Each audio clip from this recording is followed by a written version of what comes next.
People of Formula One, rejoice, for God's grace has blessed us on this great week. Christian, my dick looks like a swollen thumb Horner, has been relieved of his duties as team principal. For those who don't keep up with Formula One, Christian having a wank on the plane Horner being fired is the equivalent of waking up and seeing Hitler has killed himself, and it's honestly sad it's gone to this point since just 5 years ago, you'd be really hard pressed to find people who hated him. Obviously, he's always had his haters, but for the most part, he was respected and seen as a great leader at Red Bull. That all changed, however, in 2021, since in the year that featured the title fight between Max and Lewis, Christian, for a lack of a better term, was a bitch. He was bitching about this and that. It just seemed like a team leader who could not take no for an answer. Ironic. But he still had his followers even through 22 and 23, where despite one of his drivers failing and doing nothing about it, he was still respected. And then 2024 happened. Right when the 2024 season was getting underway, a female employee leaked screenshots to the press revealing that Horner was a weirdo. He was sexting this employee despite being married and having kids, and it was just really creepy. This should have seen him fired, but he was kept on since his departure would mean chaos for Red Bull. However, the damage was already done. Many of his key personnel had left, and Red Bull started to fail tremendously. Even though they still won the title that year, that's more of Max's achievement than the team as a whole. So after more controversial decisions this year, like the signing and firing of Liam and the failing promotion of Yuki, not to mention how the car still sucks this year, he has been finally relieved of his duties. The shockwave this sent out to the Formula One world were massive, since this man has been with Red Bull since their inception in 2005. And what if I were to tell you the Horn Dog files were not the only reason why he was fired? No, there are so many things that went into play regarding this firing, so let's discuss them all. So go subscribe if you're new, if you're not a creep, and let's get into the video now. So let's get the big question out of the way.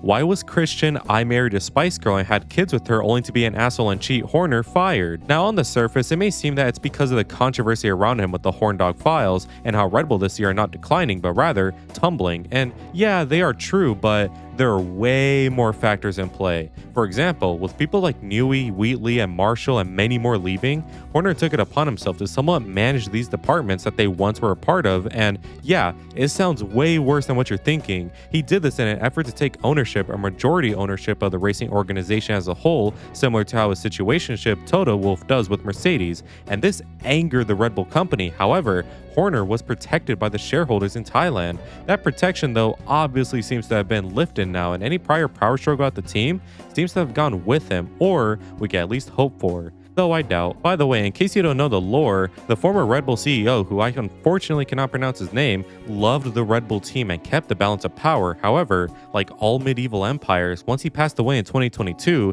a power vacuum was left in his wake. This is how Horner started trying and getting involved in the team to try and own it under the protection of the Thai shareholders. However, the Austrian side of the team, which included Helmut Marko and Max Verstappen's camp, were opposed to this, as they saw this as an overreach and unnecessary from his part. But let's be real, it was just an excuse so they could get the power instead. So while 2023 did feature many wins and many accolades, behind the scenes there was a lot of instability which started to plant the seeds of their demise. Firstly, people like Rob Marshall would leave the team for a better opportunity at McLaren in 2023, and then in 24, many people would leave, like most of their heavy hitters, such as Jonathan Wheatley, their former sporting director, and Adrian Newey, who may as well be a god in Formula One engineering. All of this was because Horner wanted more power by taking away opportunities and work from his former staff and creating so much instability. And to make these matters even worse, people who were inadequate were starting to get promoted for positions that they are not qualified for, like Pierre Wache taking over for Newey. All of this, mind you, was happening while the Horn Dog files were fresh in everyone's mind. The Horn Dog files, which I won't show an extensive look since they're disgusting, included screenshots of text messages between Horner and a female employee where he was just being a total creep by talking to her like she was a sex hotline operator and sending his weirdly shaped dick to her. I mean, it was weird, man. That controversy, along with Horner messing the team up for power, all culminated this year. At the end of 2024, Checo Perez, who was re-signed midway that year despite performing worse than a blind man at a sharpshooter competition, was fired rightfully from Red Bull. However, it was expensive to do since he did have a contract saying he would be at the team for 2 more years that Christian himself proposed, so that's already strike one.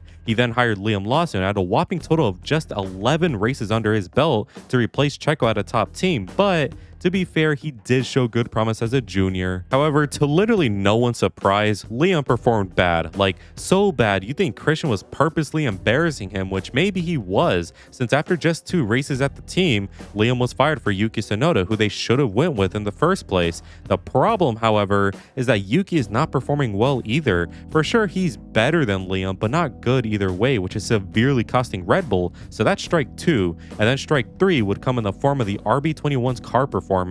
Max has been extremely vocal this year about how horrible the car is, which I don't blame him. When he sets the car up, it works well, but it takes a while for him to get used to it every weekend, and sometimes he just can't get used to it or has to make a compromise to it. And this has quite obviously hindered his title hopes, since as things stand, Max will not win his 5th title in a row and is set to not even finish 3rd in the standings this year, something he has not done since 2018. So that's strike 3, Christian, and you are finally out. However, while this may seem like the general reasons why he is out, there are the speculative reasons, such as Max Verstappen's camp giving them an ultimatum. There are rumors that this move was done because if Horner was not fired, that Max would have jumped ship to Mercedes, leaving Red Bull after 11 years with the brand. Max has breathed new life into the team since its first race for them in 2016 and has gotten them 7 titles that consist of 4 drivers and 3 constructors. Not to mention how Max could very well be a top 5 driver ever in the sport, and it makes sense why Red Bull wants to keep him. And Max does love the Red Bull brand very much, which is the reason why he keeps giving second chance after second chance to the brand, but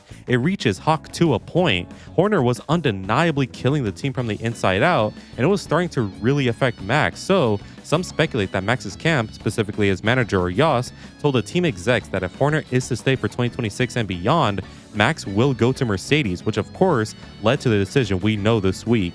However, there is another possibility that some have speculated, which is largely the same of what I just said, except Max did leave. Max, in this reality, has signed a contract with Mercedes to race for them in 2026, and the Red Bull execs, angered at Horner, decided to fire him for successfully killing the team in an effort to gain power. Now, which one do I think is true? To be honest, I think the former seems the more likely option, since while some could interpret the latter decision to be Red Bull trying to wipe the slate clean and start again, to me it makes no sense, since are they trying to get Ford to pull the plug on them? I haven't even mentioned 2026 at all, since another reason that Horner may have been fired is that the 26 regulation car was not looking good at all, which maybe plays into Max's decision. If Max sees that Red Bull and Ford are going to suck balls for 2026, why would he bother racing for them when he knows Merc will be good? So I think wiping the slate clean for 2026, while making sense, wouldn't be ideal for either Red Bull or Ford. So I will confidently state that Max stays at Red Bull for 2026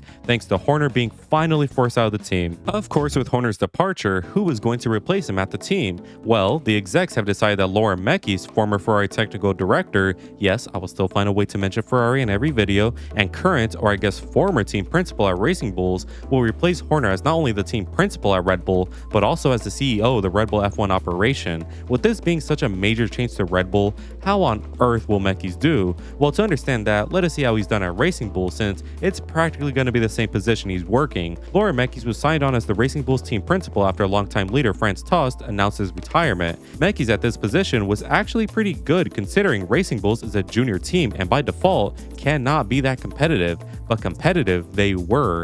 In 2024, Racing Bulls had a decent car that Yuki Tsunoda loved greatly. The car's development was also good since they stayed competitive throughout the entire season. However, there was one major flaw in his game: strategy. It seems he could take the man out of Ferrari, but you can't take the Ferrari out of the man, since Racing Bull's biggest detriment by far is their strategy. Now, Mekies of course isn't the chief strategist, but he is responsible for managing that department, making hirings and firings as such, so the fact that the RB strategy department are dumber than a second grade class taking the SAT, it doesn't exactly inspire hope in that regard. However, there could be a saving grace. At the start of the 2025 season, the first couple of races were no different with abhorrent strategies. However, around Monaco-ish, the team's strategy started to become better, and as of late, they have not made any blunders. The team truly became a fearful team in the midfield, and dare I say, actually no dare, I say they were way more competent and better than the main team at Red Bull. Plus, let us not forget, when Lauren got Liam back, he was a broken man, but as of late,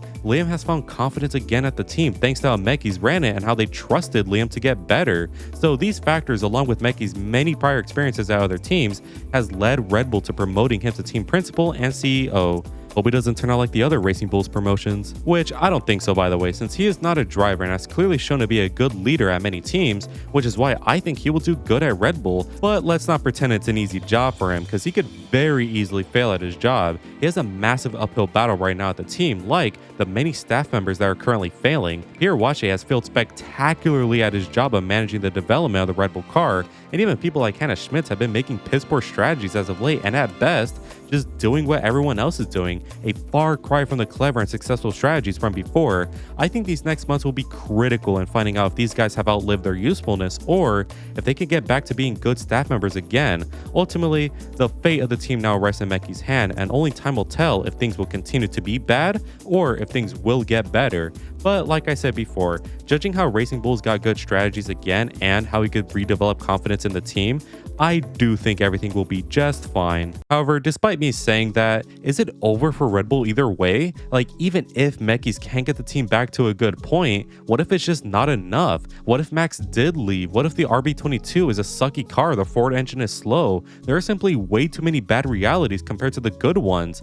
Well, for now, I'm gonna say yes, it is over for Red Bull. They can maybe win a couple more races this year, but there will be no title. They could be competitive in 2026, but there won't be any dominance. What this point in time really reminds me of is Red Bull from the end of 2013 to about 2017. Red Bull after 2013 were left in purgatory. Some of their high-level engineers and drivers had left to do other things, and the team was left struggling, made evident by 2015, where they had little success compared to their other rivals. But after some key personnel had stayed behind and tried to rebuild like Horner and Newey did, they eventually got back up to form and were ready to start winning again. Right now, I'd say Red Bull is about to enter a 2015 again, where they won't be competitive for a while, but dare I say in a year like 27 or 28, Red Bull can fully be back into the fray of competitiveness and maybe title chasing hopes. I do think Mekies is the man to headline this project, and I do think people like Hannah Schmitz still obviously have it in them to be the best of the best again and are just affected by the bad car and really low morale.